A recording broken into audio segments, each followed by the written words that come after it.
Let's just face it, it takes a certain type of person to be able to navigate a healthy relationship with a dismissive avoidant. And it definitely takes someone that's going to be more secure within themselves. In today's video, I'm going to give you 5 tips that's going to be able to help you navigate a relationship with a dismissive avoidant so that they don't pull away. And if you do it correctly, they may never pull away in that relationship.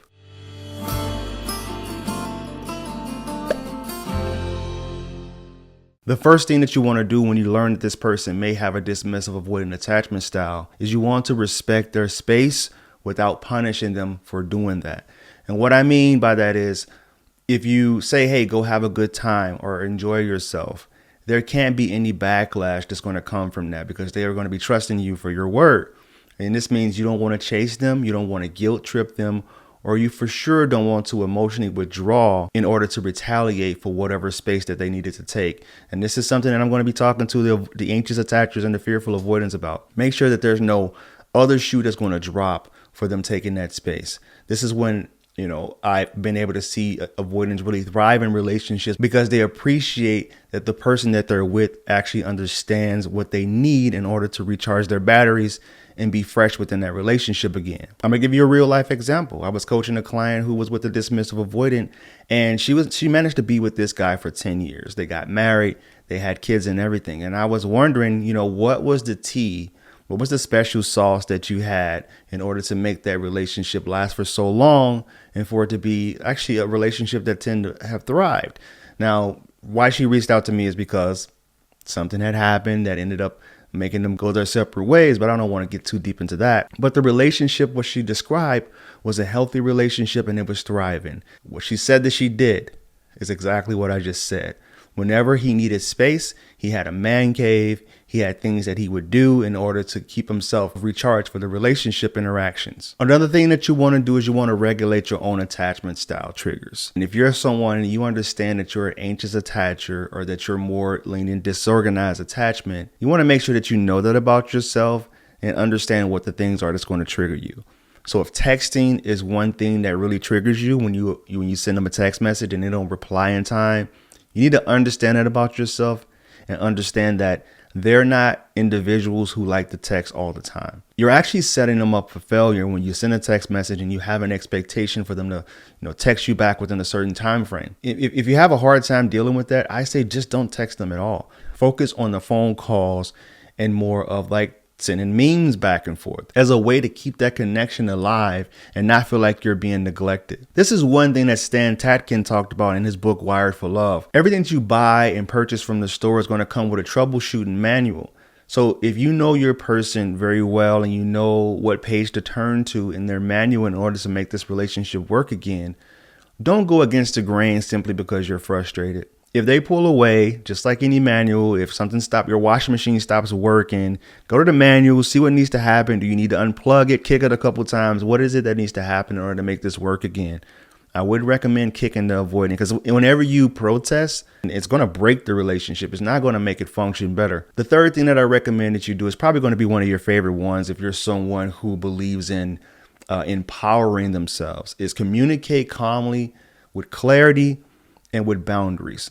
I'm not saying completely give up your boundaries in order to be in a relationship with a dismissive avoidant. I talk about this all the time. If you are someone that feels like your relationship isn't fitting your needs or you feel like you're taken advantage of, then I recommend that you really think about if this is the relationship for you. Because I'm against giving people false hope, and I'm definitely against someone staying in a relationship where they feel like they're losing themselves or their mental health is starting to decline. So here's an example of something that you can say when you're in a relationship with an avoidant and they start to pull away, or they're just not meeting you in the middle or filling the needs that they probably were meeting in the beginning before you decided to even, get into a serious commitment with them. When they pull away, say something like, hey, I'm here for you, but I also need to feel emotionally connected to you. If you need space, I get it. I'm totally okay with that. I need my space sometimes too. But when you just do it out of the blue, it makes it feel as if I've done something wrong or if this relationship is not something that you want to pursue anymore. I'm not trying to punish you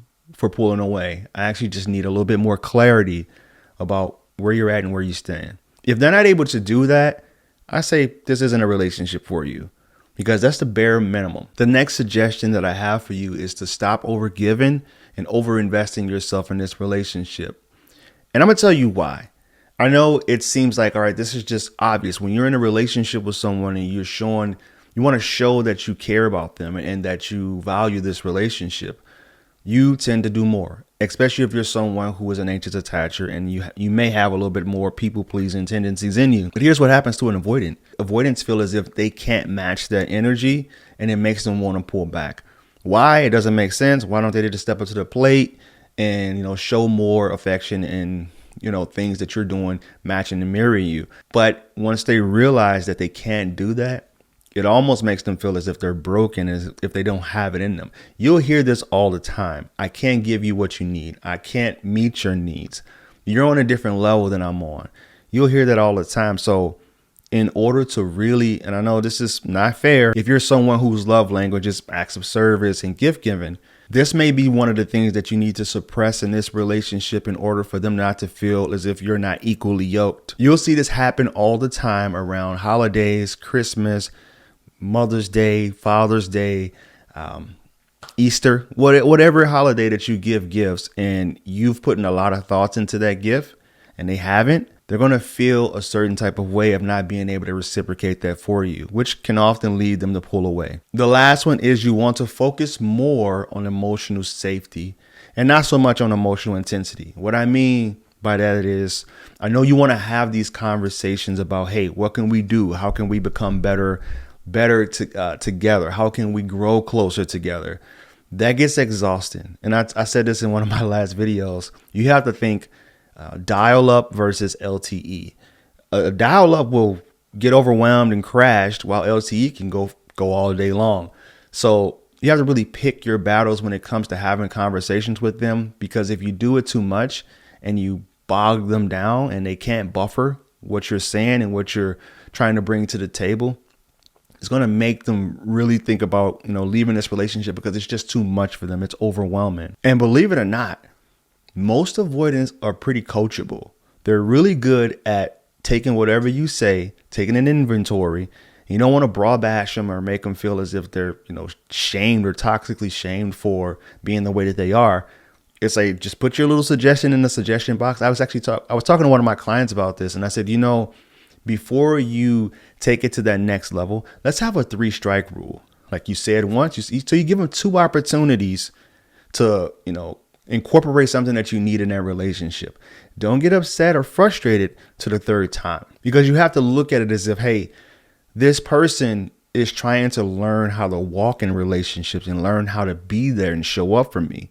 If they're making the effort, I would say this is the type of relationship that is worth investing more into. When you see all of these things working in tandem, if you see that, you've been doing these things and they are, taking that walk with you, it can make that breakup feel devastating because you may feel like you've made a lot of progress. But if an avoidant doesn't want to stay in a relationship, the last thing that you want to do is to invest more time, more effort, and more energy into someone who doesn't see this as worth fighting for. So if you found this video of any value, please like, comment, and share. You can reach out to me on my other social media accounts. Instagram is amcoachcourt. TikTok is i.am.coachcourt. My website, if you want a one-on-one session, is fruitfulseeds with a Z at the end.com. Thank you guys. And always remember, when you go be loved, you'll never have to find it. God bless.